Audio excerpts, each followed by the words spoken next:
फलां आदमी जवानी में इंतकाल कर गया, अभी बिल्कुल जवान था, कोई बीमारी नहीं थी, कोई आसार नहीं थे, कोई बुढ़ापा नहीं था, कोई बाल सफ़ेद नहीं थे, चला गया, रुखसत हो गया। अब इस तरह की जितनी भी चीज़ें होती हैं उससे दो किस्म का लोग नतीजा अक्स करते हैं। एक लोग उससे इबरत लेते हैं। इबरत क्या है? कानों को हाथ लगाएंगे, तौबा तौबा तौबा अस्तगफिरुल्लाह, अल्लाह माफ़ करे जी, देखो अभी इसी उम्र में बेचारा रुखसत हो गया, ये इबरत है।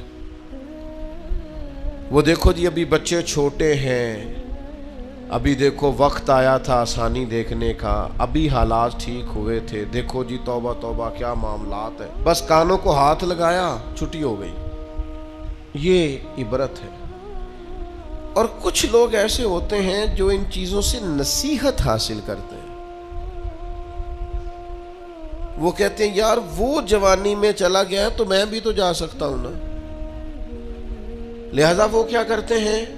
वो अपने आप को बदलते हैं, अपने आमाल को बदलते हैं, अपने अखलाक को बदलते हैं, अपने किरदार को बदलते हैं, अपने शब व रोज़ को बदलते हैं, अपनी सुबह और शामों में तब्दीली लाते हैं, अपनी जवानी को ज़ाया नहीं करते। मैं और आप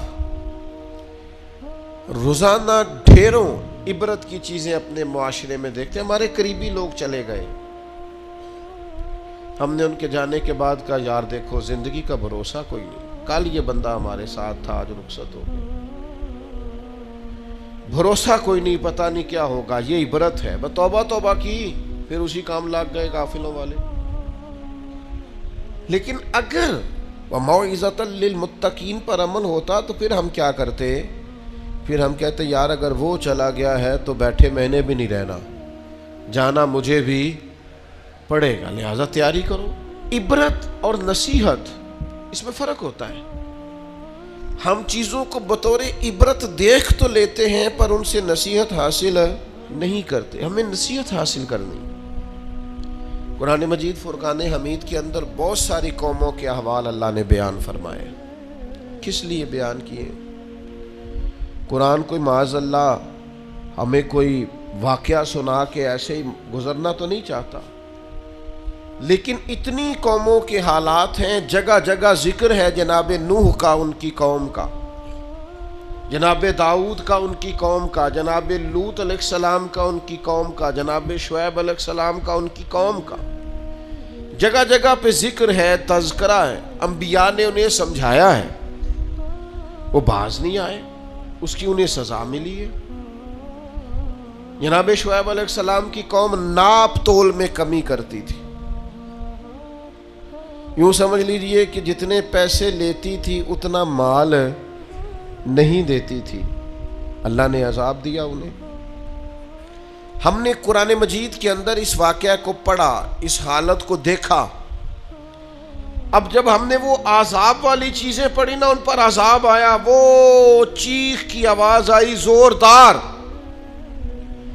इतनी ज़ोरदार के लोग ताब न ला सके और मर गए। तो हमने कहा तौबा तौबा, अल्लाह माफ़ करे, अल्लाह माफ़ करे। बस ये है इबरत। और नसीहत ये है कि कुछ भी हो जाए आज के बाद नाप तोल में कमी नहीं करेंगे। जो मर्जी हो जाए, जितने मर्जी गुर्बत आ जाए, जितने मर्जी हालात अबतर हो जाएं, लेकिन हम कभी भी किसी शख्स के साथ ये वाला मामला नहीं करेंगे कि पैसे पूरे लेंगे चीज़ थोड़ी देंगे।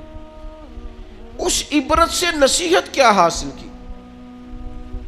जहां में है इबरत के हर सू नमूने, मगर तुझको अंधा किया रंगो बू ने, कभी गौर से ये भी देखा है तूने, जो आबाद थे वो मकां अब है सूने, जगह जी लगाने की दुनिया नहीं है, ये इबरत की जा है, कोई तमाशा नहीं है।